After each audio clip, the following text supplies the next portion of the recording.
Ассаламу алейкум, құрметті достар. Бүгін біз ИСАЛ азамат қосымшасы арқылы біз 250 декларациясын тапсыратын боламыз. Оның үшін біз Play Market'тен ИСАЛ азамат деген приложение скачать етіп аламыз.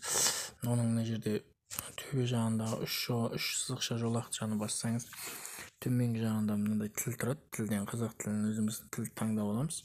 Сосын мына жерде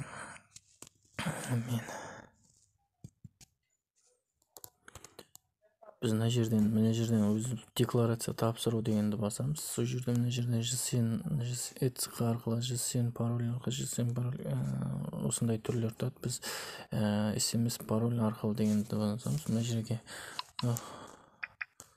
өзіміздің ЖСН жазамыз.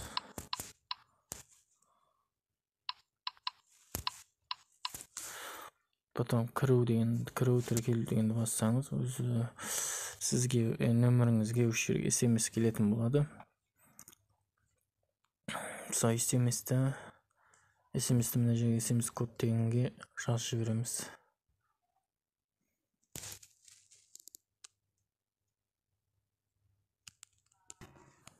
Бізге осындай SMS келеді, оны растауды басып жібереміз.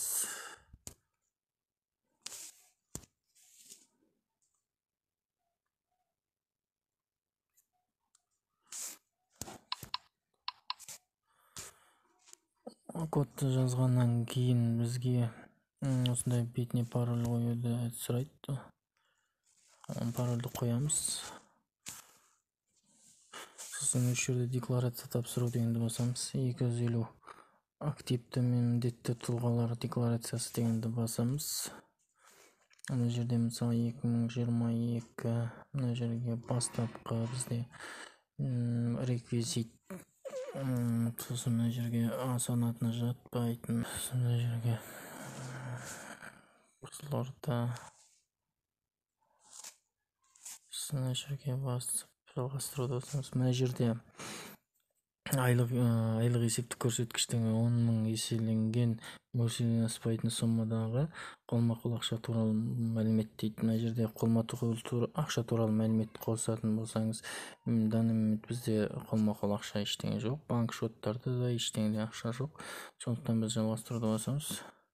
Мына жерде түгел оқып қосатын шет мемлекеттері тіркеу жылжымайтын мүліктер туралы мәлімет, мына жердегі бүткілінің бәрін оқып, сізде осындай нелер болатын болса, осыларды қосу арқылы толтыратын боласыз. Менде ондай ештеңе жоқ, сондықтан жалғастыруға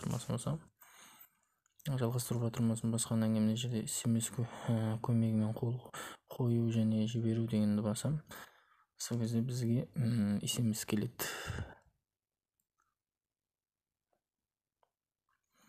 SMS келгеннен кейін жіберу деген батырманы басамыз. Сонымен декларация тапсырылады.